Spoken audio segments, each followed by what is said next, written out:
کپڑے اوڑھ لیے اور اڑ گئے اور اکڑ بیٹھے۔ پھر میں ان کو کھلے طور پر بلاتا رہا اور ظاہر اور پوشیدہ ہر طرح سے سمجھاتا رہا اور کہا اپنے پروردگار سے معافی مانگو مگر وہ بڑا معاف کرنے والا ہے۔ وہ تم پر آسمان سے لگاتار میم برسائے گا اور مال اور بیٹوں سے تمہاری مدد فرمائے گا اور تمہیں باغ عطا کرے گا اور ان میں تمہارے لیے نہریں بہا دے گا۔ تم کو کیا ہوا ہے کہ تم خدا کی عظمت کا اعتقاد نہیں کرتے، حالانکہ اس نے تم کو طرح طرح کی حالتوں میں پیدا کیا ہے۔ کیا تم نے نہیں دیکھا کہ خدا نے 7 آسمان کیسے اوپر تلے بنائے ہیں اور چاند کو ان میں زمین کا نور بنایا ہے اور سورج کو چراغ ٹھہرایا ہے اور خدا ہی نے تم کو زمین سے پیدا کیا ہے اور پھر اسی میں تمہیں لوٹا دے گا اور اس سے تم کو نکال کھڑا کرے گا۔ اور خدا ہی نے زمین کو تمہارے لیے فرش بنایا تاکہ اس کے بڑے بڑے کشادہ رستوں میں چلو پھرو۔ اس کے بعد نوح نے عرض کی کہ میرے پروردگار، یہ لوگ میرے کہنے پر نہیں چلے اور ایسوں کے تابع ہوئے کہ جن کو ان کے مال اور اولاد نے نقصان کے سوا کچھ فائدہ نہیں دیا، اور وہ بڑی بڑی چالیں چلے اور کہنے لگے کہ اپنے معبودوں کو ہرگز نہ چھوڑنا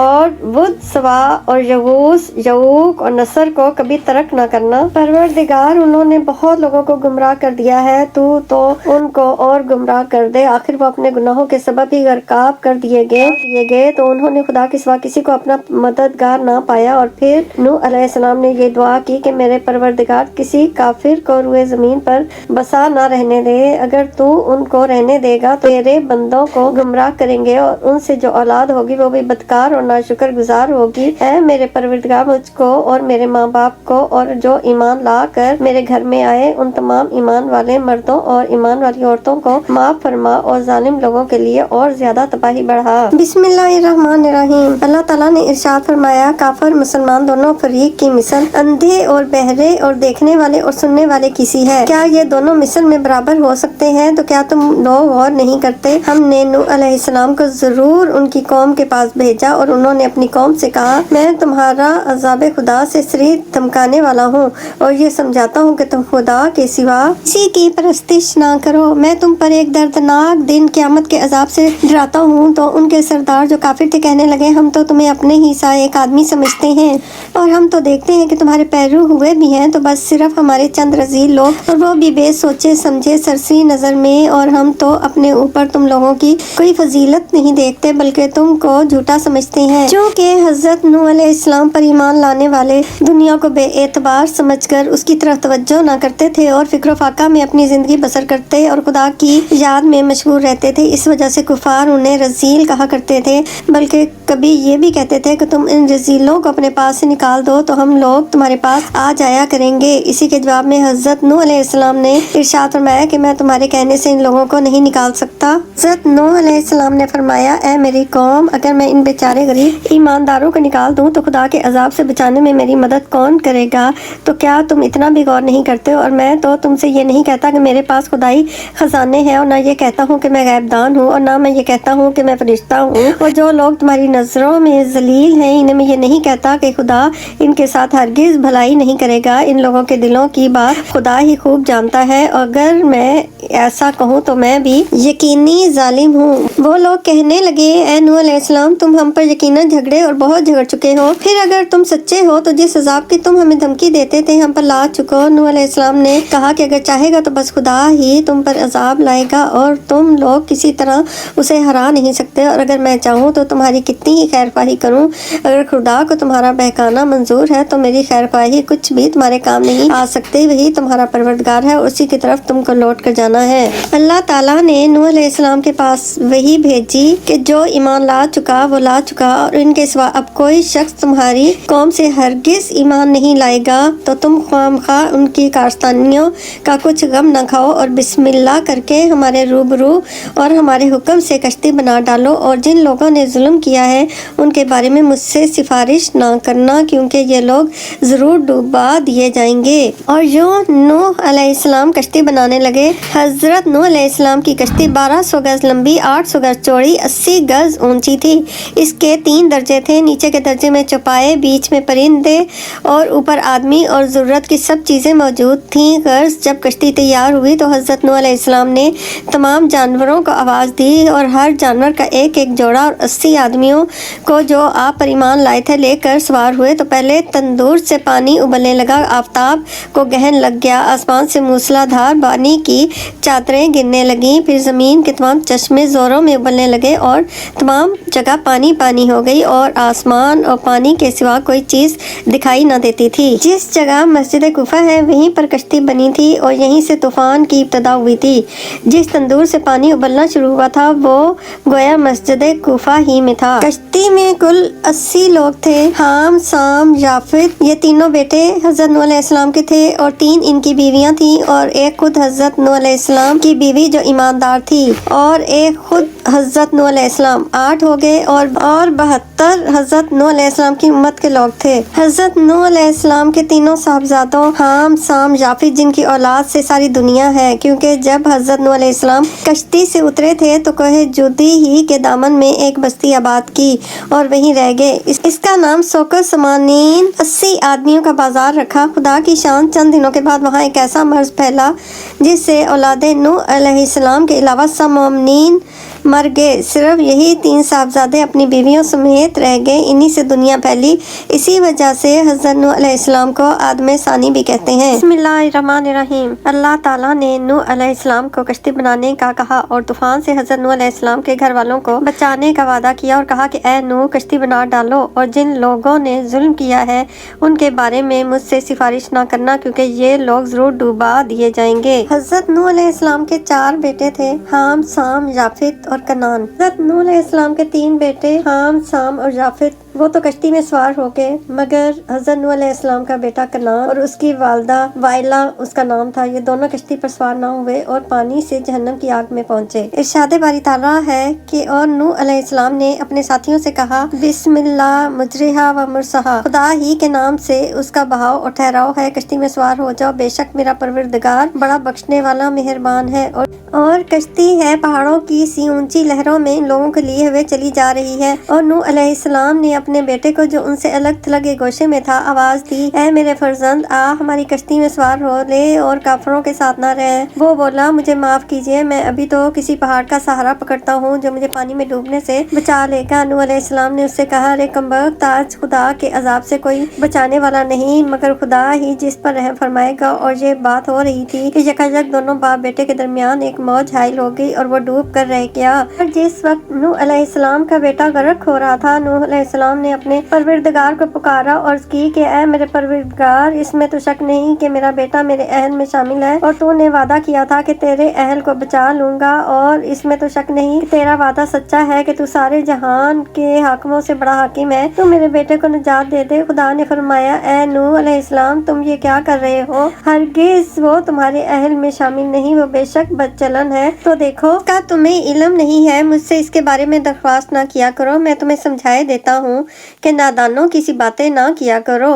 چونکہ کنعان ظاہر طور پر ایماندار تھا اور حضرت نوح علیہ السلام کو اس کے باطن کے حال سے واقفیت نہ تھی، اور خدا نے حضرت نوح علیہ السلام سے ان کی اولاد کی نجات کا وعدہ کیا تھا، اس وجہ سے آپ اس کے ڈوبنے پر بے چین ہو گئے اور خدا کی بارگاہ میں گویا محبت کا شکوہ کیا، مگر چونکہ خدا فرما چکا تھا کہ مجھ سے کافروں کی سفارش نہ کرنا، اس وجہ سے ایسا جواب ملا۔ حضرت نوح علیہ السلام اللہ تعالیٰ کے اس جواب سے بہت شرمندہ ہوئے۔ حضرت نوح علیہ السلام نے عرض کیا میرے پروردگار، میں تجھ سے پناہ مانگتا ہوں کہ جس چیز کا مجھے علم نہ ہو میں اس کی درخواست کروں، اور اگر تو مجھے میرے قصور میں نہ بخش دے گا اور مجھ پر رحم نہ کھائے گا تو میں سخت گھاٹا اٹھانے والوں میں ہو جاؤں گا۔